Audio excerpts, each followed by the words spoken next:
There's a cat over here. There's a cat over there. And the wrong one died. And the wrong one died.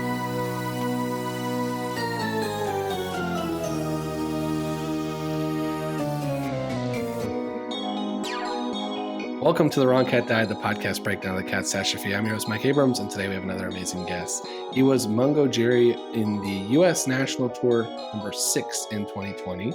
So welcome, Tony D'Elio, and thank you for joining me. Thank you for having me. I appreciate you coming. I was excited because when I read your cat's Wikipedia page, the first thing it says was, excited to perform the role that you were dreaming about since kindergarten.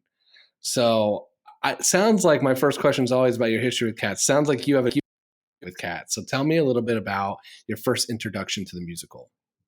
Yeah, it runs deep. It runs really deep. So my first introduction to cats, my favorite VHS to watch in 1998 was a Barney musical.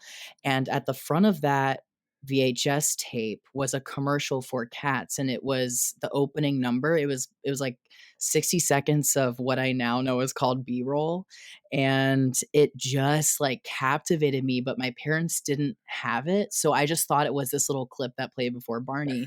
Cut to, I think I was 5 years old in my cousin Christina's basement, and I saw the little Cats logo and on its own tape, and I was like, wait a second, there's more of this. So we put it in, and her tape, something was wrong with it. So it only played up until Act 1. So I never knew what happened. I just got an Act 1 version of Cats. But yeah, it was on repeat from that moment on. And during Mungo Rump, we would climb on the back of the couch down in that basement. Yeah, that's where it started. So your introduction was a Barney musical, like quick. Yes. Like the cartoons that come before the movie. They cut out Cats. They cut out one song of Cats. Yeah, it was like the trailer to get it on VHS. Yes. Wow. And that was enough for me. I would like rewind the tape just to like watch that clip. That's I amazing. like was so young, I didn't understand like what a preview was. That is phenomenal. And then you go see it, and the story I hear, because as someone who did not watch the 1998 clip and movie, I didn't have the VHS. I had a version on an iPad in probably 2019, I think is probably the first time I saw it. And everyone I talked to, it's like, yeah, you blew through the VHS. So it sounds like your friend watched it so much that it just stopped running in the second act. Absolutely. That is phenomenal. Okay, so you were hooked, and you were dancing as like the two of you doing, and you were your number was Mungojerrie and Rebel Teaser. That was your favorite song at that age? Yeah, well, of course Tugger, because he was really cool, and I liked how he moved his hips. Yeah. And he had a fun song. But yeah, Mungo Rump was, I don't know, just like the underscore of it, like the vamping in that song would just always get my heart rate going a little faster. And I was with my cousin Christina, so she was Rump, and I naturally would be Mungo. And we tried to do those cartwheels, but it never that was gonna be my question. Out. The cartwheels are definitely part of that version. I don't think that happened in the Broadway revival, and I don't think that happened in yours. It right? did. Oh, it did. Okay. It did. Yeah, those cartwheels. Things changed when Andy Blankenbuehler came in to revive the original production, and there are staple moments of that show, and those double cartwheels are for sure one of them. Okay, so you never nailed it as a kindergarten, but did it as an adult. Yes, with proper supervision and instruction. Yeah, and probably capabilities and practice. So walk me through, like, what was your take on the show as a kindergarten? Like, what did you pick up on all the craziness that was happening in that show? I think what I picked up on was that you're just going into a world that is not the one that you live in, and you are experiencing life with these different characters. And as a kid, what drew me to it is all of them have their own personalities. Like as a kid, you pick up that they're like different colors and different ages and have these little interrelationships. Like that's what I was really fascinated with. And then on top of that, it really is what planted the seed for me to how I understand dancing, and specifically jazz dancing, which is ballet technique, except with style and with a bite. Okay. Yeah, I would get because I would get in trouble in my ballet classes as a kid for doing too much, and on stage at Cats, that's the gig. Yeah, it's encouraged a little bit, Yeah, especially as Mungo. Like you're kind of supposed to be a little rambunctious and almost against troublemaker. authority. Yeah. Oh, absolutely. That is fun. So did you, I mean, when you started your professional career, was this like always a dream role because of your, your introduction to it so early? Absolutely. I never thought that it would get produced while I was able to do it, because I don't know, when the revival was announced to begin with in 2016, I was shocked. And I mean, I was so happy, but I just had not expected a Cats revival to happen. Like, that's so so random. But I moved to New York in 2012, and my first job was the tumbling carpet in Beauty and the Beast, which was another like childhood staple. So I kind of felt like that was living out my childhood dreams, and I just got very lucky that Cats was also got to be a part of that. That's amazing. So Yeah. it's interesting you say that you just didn't think you'd get a chance because as someone who did not know anything about cats really until Mm, 2016, or just knew it was the punchline of a lot of jokes.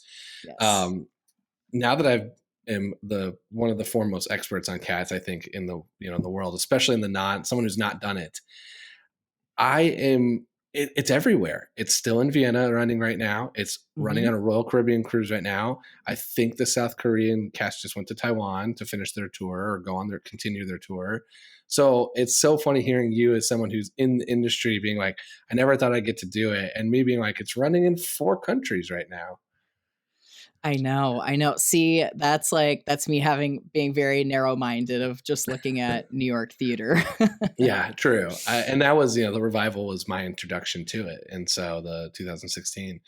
So I want to now I want to hear the rest of your take. Like, what else did you take as a kindergarten away from it? Like you said, Tugger, you said, you obviously you're doing Mungojerrie and Ripple Teaser. What other parts, like Mhm. what else was memorable for you as a kid? Oh, what was memorable to me was Victoria breaking off from the group and having that solo. Now, I'm unpacking this live in the moment. I think why like, why did that stand out to me? That's what I'm here I for. think I think it's because, like, it's the dance element, right? Like, it was seeing these living, breathing creatures want things, feel things. It's all so many freaking feelings, and seeing that dance is the way in to communicate that, and dance being the key ingredient in that kind of storytelling was just so visceral and accessible to me, because that's just how I've always moved my body, you know? Yeah. It's super interesting hearing you say that because I do think like I've been very anti kids going to see this show, but clearly I'm in the minority. And it's because I look at plot and the plot is very sexual and over the top and a little dark. Um, but when you look at I do think there's like 3 segments of people that see it. There's the Mm, kids that are very like super young, like kindergarten age, like you were, where it's like just an experience and it's so fun absolutely. and unique. Then there's the teenagers or like the seeing it at that point where you're like maybe you're kind of understanding your ability to dance, or especially the theater people, you're seeing it where maybe you start to understand some of that, like her dance is a coming of age story. And I don't think a kindergarten's probably that, a teenager might. And then there's the adults where it's like, do you realize the chaos that you just witnessed? And I find it so fascinating, depending on your entry point, your version of how much you liked it or like what you took from it. And so it is unique of like how you can bring in that you kind of got to experience it in all phases almost because you got introduced so young and got to have the fun, like me and my cousin dancing around all the way to now where you kind of really grasp what's happening. Yes. Yeah. And because it's so layered, there's so many layers to the show and like access points to it. It's an experience, it's a spectacle, appreciating like the technical skill of it, and then you open the door of what's your interpretation of this zany, world, and everyone's interpretation is different. So Well, yeah, what a transition. What a transition. I want to hear your interpretation first of the whole show, and then we'll get into a little bit about your character. Okay, so the whole show, it's a community of characters, and gosh, how do I enter into this, because I have such a specific point of view. Okay, so the show, big picture wise, is it's a community of very different characters that all rely on one another, and it's a community of individuals, uh, but that are all brought together under the understanding and connection to the moon specifically. Like the moon is the spirituality element. Ooh. So the thing is that we talk about plot like beginning, middle, and end.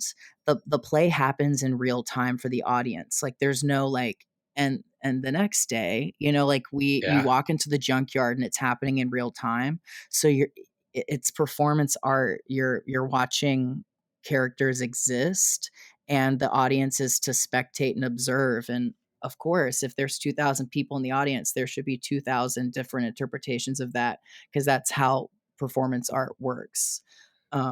So I think the show is that. And then talking about theme, when it gets to Grisabella being chosen, that actually adds meaning to this of forgiveness, a community, ostracizing someone because they left, and then she comes back, and then the acceptance and forgiveness is the theme at the end. And that's when the audience goes, oh, that's why we just sat through these people like rejecting her and having allyships. I'm getting a little too deep. No, I love it. But I think that's what it is. It's performance art with a message of forgiveness at the end. I think you nailed a couple of things that I find fascinating, is that like it is performance art in the sense, but it is still theater. So it's like it's a different style than what I think I expect from most, because I view theater as in a lot of cases, a live movie. Maybe that's very narrow-minded of me as a theater goer and not someone in the theater community as much. But I was waiting for, you said beginning, middle, end. I was also just waiting for like conflict resolution in some capacity. And I didn't really get that. And so then it became the like Sleep No More experience for any New Yorkers that have been there. But I didn't get to walk around. Like a cat's Sleep No More would be fascinating. Like you get to just be in the junkyard and kind of walk around and experience however you want that day. Yeah. But it's almost like it is. I get that version, but hearing you say that and then also being like, yeah, but that's not what I think I paid my ticket for, which is so unique about the show. Mm-hmm. It is unique. And it reminds me a lot, spelling it out like that, of A Chorus Line. The play is happening in real time, and it's the course of an audition, and you go down the line and hear all these different vignettes and all these personal stories that are entertaining. And then at the end, some people get the job and some people don't. And because we're human beings and have attached ourselves to these stories, we feel certain ways about some characters getting the job or not. Or Cassie clearly having her music in the mirror moment. Like there being still a hero in there, which in our case, it's Grisabella. It's, yeah, and both shows are wildly successful because audiences go in and they experience something. I agreed.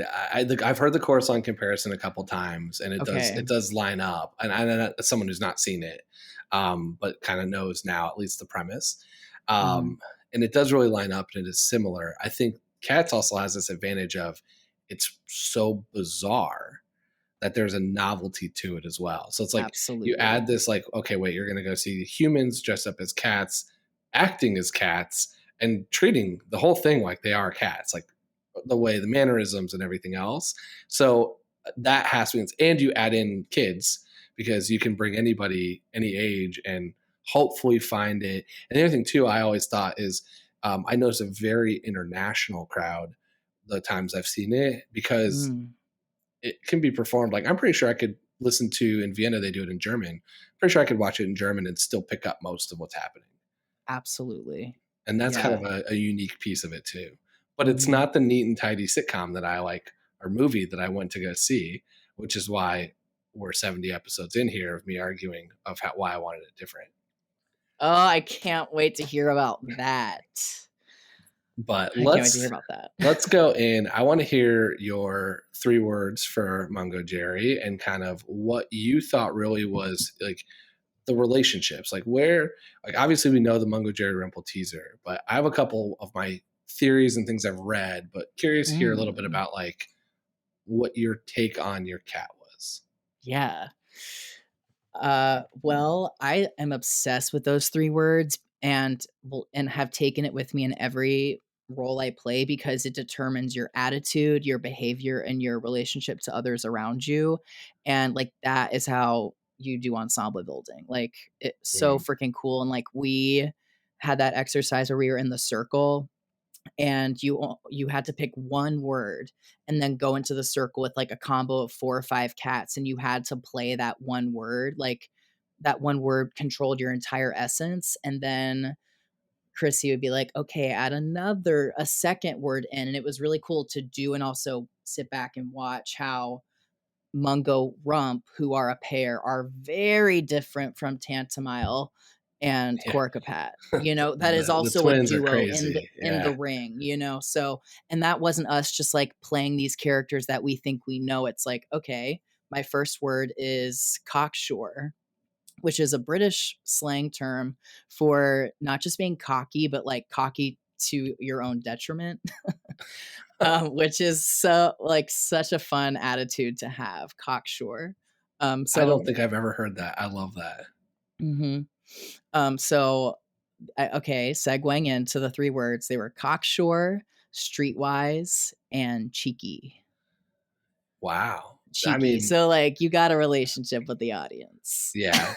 Yeah. I think like the 3 words is so fascinating because they're so spot on. And then it's because that's the way that everyone plays it. Like you really, you understand about the character.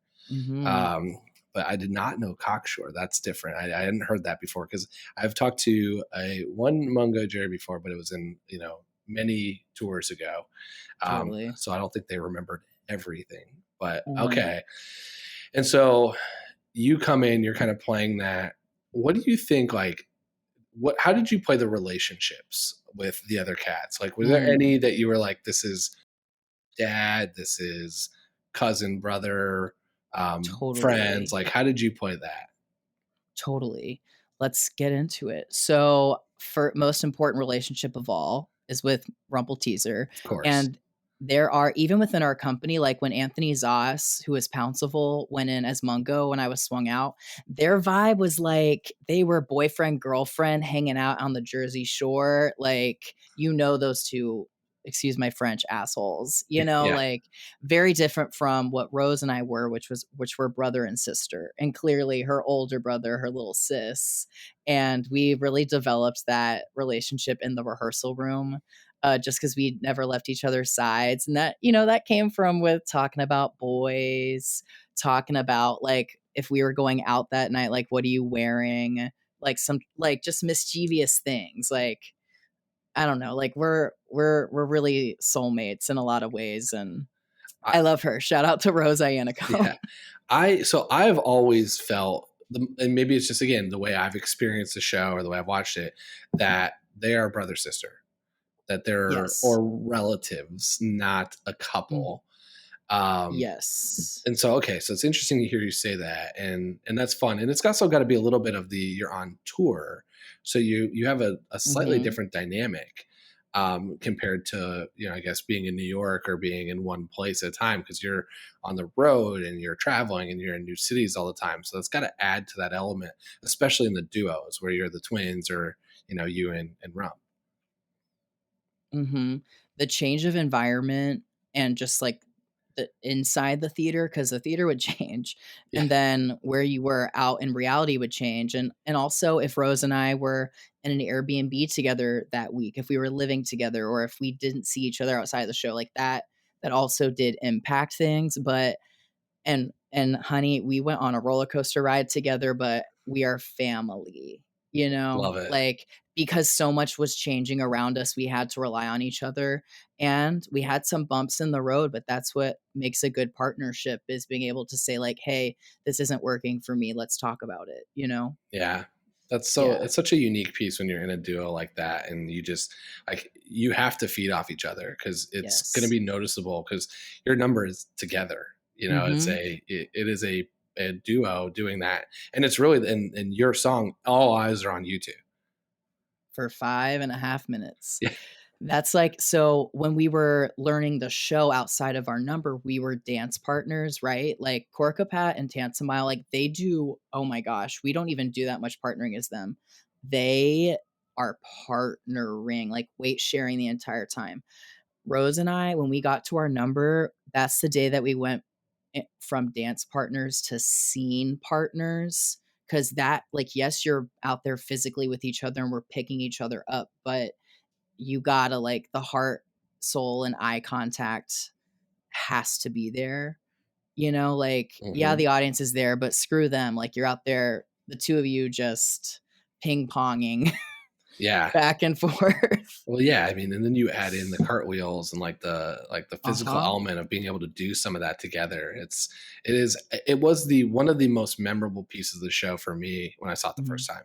Was It's it was a song exciting. stuck in my head. I couldn't stop singing it when I left. Mhm. And such a unique piece, and it was something that I mean I knew memory and nothing else. And I Mhm. don't even think I realized memory was in the show. It wasn't until all of a sudden I got there and I'm like, oh, I've heard this before.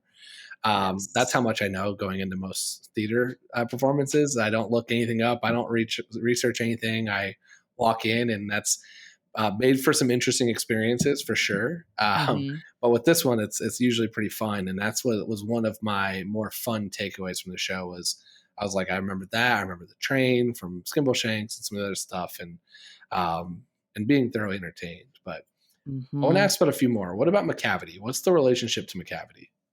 I was gonna say, when it comes to the older men in the tribe, Mungo does not have a father. That's kind of what plays into his terrible behavior. He doesn't really have parents, but he does have his aunties and Jenny Anydots and Miss Jelly.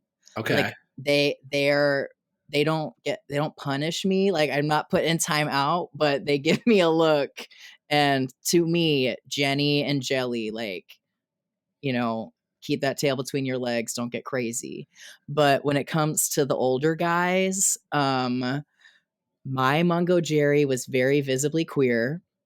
So for me, obviously Tugger is a friend with Yeah. benefits, and That's the whole cast with McCavity, Tugger, though, right? exactly. And I see, okay, so McCavity, I can say it now because I'm not doing it, but my secret was that I would sneak away at night, and McCavity was kind of like grooming me to, take over his reign when he like moves on, because I like looked up to him for Yeah. like causing so much trouble. So anytime there was a scare of McCavity, I just like got a little tickle inside.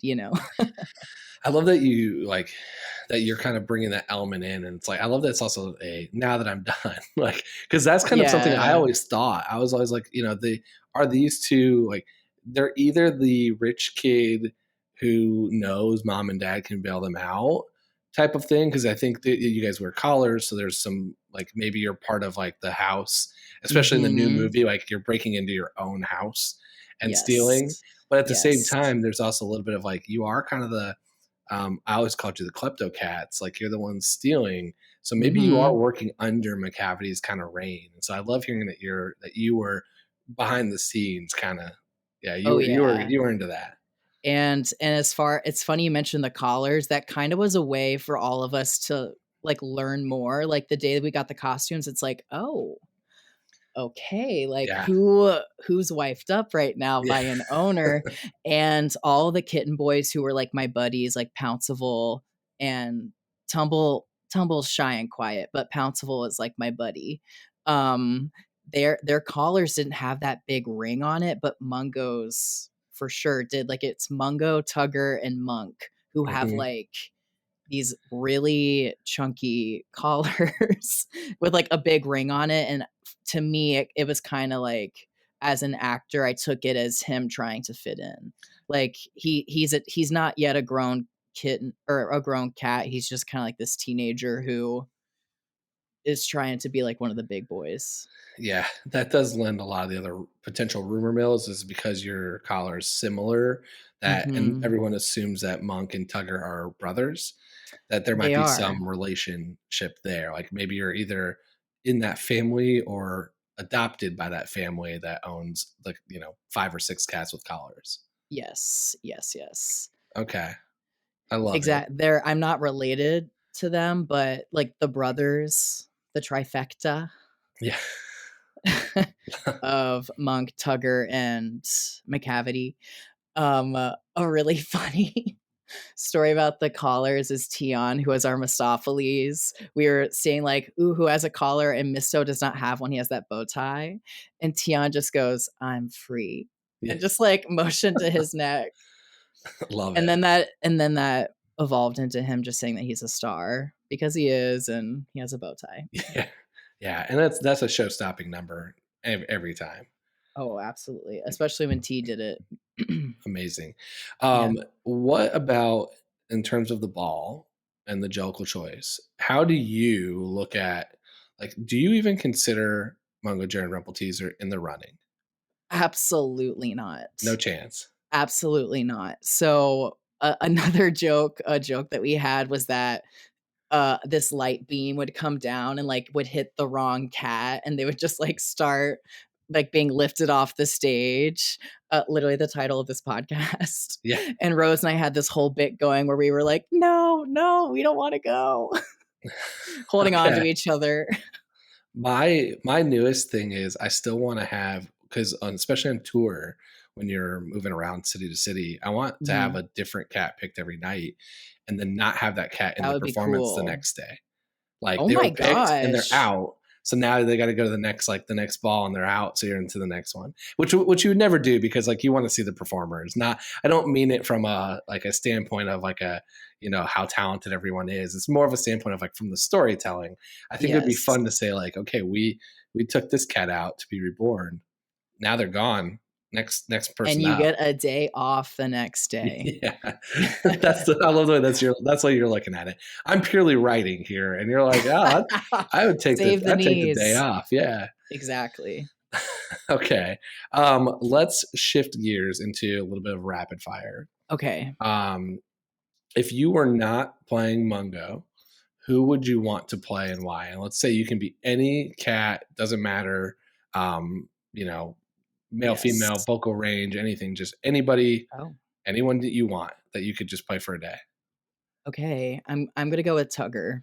You want to go out there, and the song is fun. Yeah. It's Mungo energy, and he doesn't have to crawl that much. Yeah.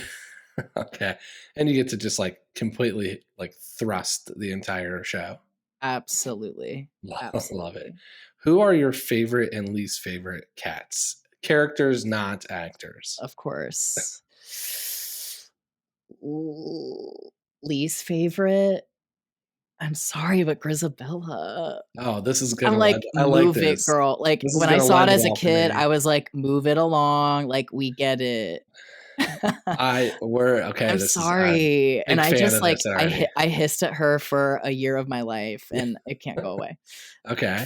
Favorite cat?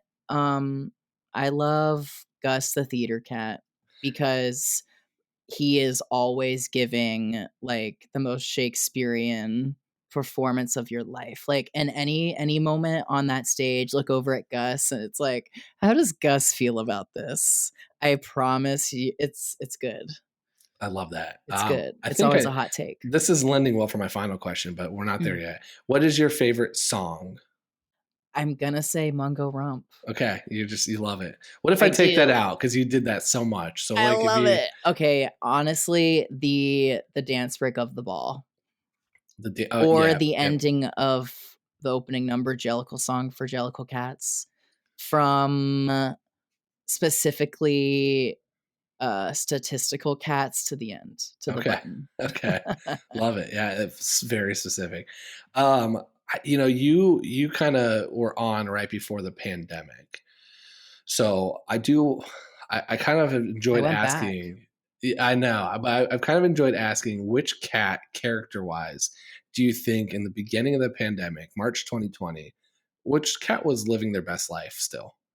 Like which cat was still okay? Like the world shuts down, kind of a unique time. Who's still all right? Rumple teaser. Why? Ooh, Because that's a new one. I haven't heard anybody say why? that yet. Because honey, Rumple teaser is a girl who looks out for herself. She makes it work. She went and when she couldn't dance anymore, got her real estate license and started selling, apartments to cats. I don't know. Like I just see Rumple teaser as that girl who will reinvent herself in a time of need. I just had this vision of selling Sunset Rumple Teaser kind of cross my mind. Oh, 100% with hoop earrings, click Yeah. clacking in with heels, Get a and little making the caddy deal. with a little caddy with the other real estate agents. Oh I yeah, see it. she's competitive. Yeah. I see it. Okay, I like that. Mhm. Let's go. Now I think since you said your least favorite cat was Grisabella and you love Gus, I'm hoping I know where this is going. But my last question, the $1,000,000 question is always: I've argued at length. I don't think Grisabella is the right Jellicle choice. I know the flaws of my own argument, but I always love to hear if you're old Deuteronomy, who are you picking? And if it's Grisabella, defender. If not, who are you picking and why? It's not Grisabella. This is a Big hot start. shocker. Hot start. I like this. So it's okay, and it is Gus. And here we go. It's Gus because he has proven that he has lived a full life. Like he spiritually is so settled. His how he beautifully lays it out in his song. He's kind of on this like monk like level of being so wise and so at peace with everything he's done. And the justification that they give for Grisabella is it's because she stands back up and like old Deuteronomy is looking at her like, girl, stand up. You got this. Come on, stand up. And I just, it's not enough for me. It's like, yeah, I'm happy you stood up, but honey, like, take a good long look in that mirror, fix your face. Your makeup is terrible. And like, I'm going to need you to have a whole nother trip around the sun, a whole nother year of self love, read a book, maybe don't wear those kitten heels anymore. Like, she needs an eat, pray, love moment before she is moved on to the Heaviside Lair. I Yeah. love it. So the answer you're given of like old Deuteronomy is telling her to stand up because she kind of collapses, belting out memory. And I don't He think I doesn't knew say that. it, but he looks at her Okay. like, come on. And at least that's how Brandon Michael Nace played it when we did the show. Like, he looked at her like, honey, you better get up off that floor. Yeah. I do. Like I leading with love like it. the eyebrow.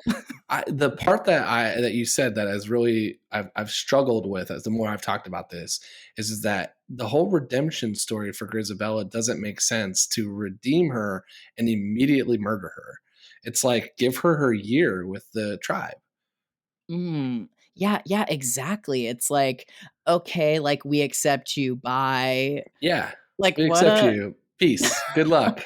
I'm going to now kill you, and then you're gonna come back, and we're gonna forget all of this. yeah. Because I know we say like die and kill and like the human sense, I understand that sounds like vicious, but in this science fiction musical, to go to the Heaviside Lair is like elevating It's a yourself to reward, right? yeah, it's a reward. It's past the graduation stage, get your degree. Yeah. It's like a new life and the whole like I enjoy putting the dark terms to it because it just makes it more entertaining. But yes, it is a like winning essentially Mhm. in this world. So okay, so you are Team Gus, and I don't 100%. disagree with you. Like, I understand she has the big song and audiences are so conditioned to think like, but if she sang a high note at the end of Act 2, we have to cheer for her, right? Like, yeah, sure. Yeah, I mean, and that's look, That's great. She sang her song, but she doesn't need a trophy. yeah, it's obviously written a certain way for that Yes. reason. So her song comes at I that moment. understand. But I'm happy anytime someone argues against her with me. That's Yeah. all it is. I want both. I want them to say, you know, Grizz, we accept you. Pull up a chair, have dinner with us. But as I said before, look in the mirror and fix your face. Yeah. And then we can talk about next year. Yeah. Yeah, you'll sing again. You'll prove your worth again. Your biggest competitor will be out of the competition. Mm-hmm. And then you're starting to look at some other cats. I've made an argue for almost everybody. So I've got arguments ready for most people. Wow. But I think Gus is the easiest and best, like, true, if we're going to stick to the same story, redemption and like deserving and worthy and live the most cat fulfilled life, it's Gus. Mm-hmm. I feel like if it were a 2022 reality show, the twist, like, shock audiences would probably be like Victoria. Like, Victoria has a secret and it's like, what? Like, it's Vicky, and then the season ends and then you have to tune in for season 2. If you look at it from that angle, there's so many ways you could do that, because you could send, like, I always joked and I still stick to this, but my answer is not one cat. It's actually Tagafolis going together, because I think I looked at this as the X Factor, and they generally took a bunch of solos and made them a band. That's how we got One Direction and Fifth Harmony and everything else. So if I'm voting and I'm putting it together as Old Deuteronomy, Simon Cowell, that's what I'm doing. And I think that still holds merit. Wow. I hear that, knowing my Tugger and Misto. Tian would be like, yeah, that's cute, but I'm Beyonce. So I think there's two things I know that skew that angle. One is that if you look up fan fiction, it's all about the two of them. And a lot of the, like, for sure, unnecessary, or I don't know, maybe necessary, but the Instagram art that you will find is generally about the two of them. Absolutely. I'm also very cognizant of my own bias, that I saw Leona Lewis as my first Grisabella. And so I was like, I witnessed an X Factor champion. So that might have had a little bit. Yeah, she won. I forgot she was a champion. I think she won. And so I do think that I'm a little skewed, and that when I walked in, I had a little X Factor mindset going in to begin with. But I still stick to it. That's my answer if anybody asks me. If I was logical, I'd argue Gus every day. Okay, but I think it all depends on it's fun. Absolutely. It's fun to, like, go down the line and be like, who really wants to contend here? Who's trying to go? Alonso is not an option, because the job that Alonso wants is Mungo's, not Mungo, Jesus, Monkastrap. Yep. He wants Monk's spot. And Monk isn't really an option because he wants Old Deuteronomies. Yeah, exactly. There is a ladder to climb. These kitty cats are career oriented. But you could make a lot of arguments, because it all depends on your criteria for how you pick as Old Deuteronomy. So if it's who has deserved, you could argue Demeter has gone through some stuff. You could argue that, gosh, she's been through the most. You could argue that Bustifer is a strain and just, like, needs to get out of there. There's a lot of different ways. McCavity is probably, if you got rid of him, would help the tribe the most because of the problems he caused. So it all depends on what you deem Old Deuteronomy is going to say. And my biggest question, which is an unanswerable question, because we only get one ball and we've only have an answer of written of one ball, but does he make the same criteria every year? Yes. The way that I interpret it, the way that Monk, like, proudly recites what the evening entails and how Old Dude talks about it to me is so, like, it's transcribed on this scroll of cat lore. like the Jellicles meet once a year to blah, blah, blah. So it's interesting you say that, because I think that the ball is a annual. We know it's going to happen, but how he makes the decision, I would argue, I think has to be different. Or how does he do you have a redemption story every year? Because that's like, or a Mm. forgiveness story every year. It feels odd, and that's what I struggle to wrap my head around. Of like, because I think a few people have argued and explained that like, oh, he made his mind up when she first came out, and it's like, I'm going to teach a lesson. I'm like, well, is he teaching a Mm. lesson every year? Or can he just like off the person that deserves it most? I think it really is as simple as you just said. It's like there will be the Jellicle choice. And I think that redemption and forgiveness is then a byproduct of why it is Grisabella. It's like, I think it's whoever's ready to move on. And I think redemption, forgiveness, it sums up Grisabella's moment. And then if it were to be Gus, it's his wisdom and life experience and honestly transcendence. Like listening to Gus talk, wow, I didn't realize it before this interview, but it turns out I love Gus. Gus is Gus has transcended. Okay. Yeah. And I think, well, first of all, that's what this is here. This podcast is here for. It's to make all of you who have done the show think about it in a way you have never thought about it, because I'm as It's like, working. yeah, so that's what I'm here for. I'm trying to get different perspectives. And I'm trying to change the ending, really. I'm trying to convince somebody to write, or just one day, just not let Grisabella go. Yeah. So Yeah. one day. Well, I appreciate you humoring me through all of this. So I would love to hear, how can we keep up with you on social media and see what you're working on and doing? Yeah. I mean, thank you for having me, first of all, because this is one of my favorite things to talk about. But the people in my life are like, okay, cool. Like, we get it. Like, don't talk about cats. Like, do not ask me about cats with a glass of wine in my hand because we will go in. So, this has been very fun. Thank you I love for it. real for just like even I've making created this. this. Yeah, I've created this just as an avenue Yeah. for people who want to talk about cats to have that outlet, because it's a very niche group. Yeah, yeah, it is. And I guess on a more boring note, where to keep up with me is on my Instagram is where I share all of my short films and dance videos and class. I love teaching dance and I have a really exciting year ahead. So if you want to see what's up at Tony Delelio, Tony Dalelio on Instagram, it's all there. Subscribe, follow, All comment, of it, honey. And do it and all. also if you're listening to this podcast and you have made it this far, you clearly care about cats. And if you have any other theories or questions, hit me up because as I said, people in my life don't want to talk about this. I love it. I still like, I'm all for it. I'm ready because I know I'm wrong on certain things. Like, I have been corrected and sent stuff, and I love it. I'll argue with Oh. it is fun. The super fans of this show are passionate and knowledgeable and really have dug deep, and it's so I Hmm. love it. I think it's so cool.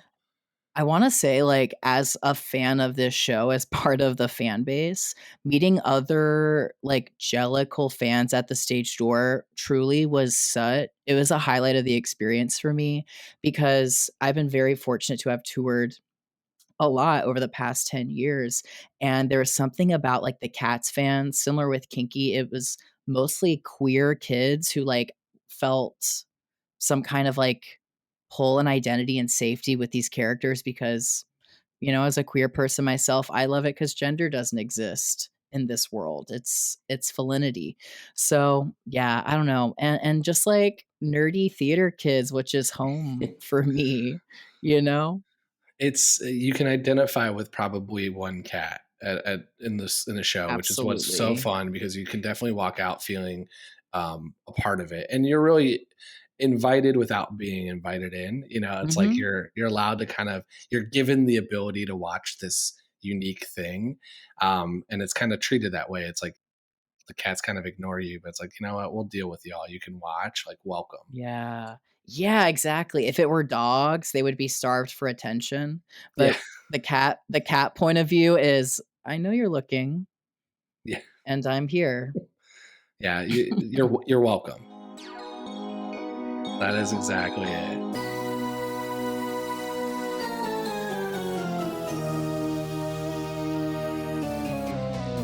Well, this has been a blast. So, oh my thank you gosh, for so much joining fun. me. And thanks everyone else for listening to this episode of The Wrong Cat Died, the podcast breakdown of the catastrophe. To follow along, you can subscribe on Apple Podcasts, Spotify, Stitcher, or anywhere else you listen to podcasts. Follow us on Twitter and Instagram at The Wrong Cat Died, or check out our website, thewrongcatdied.com.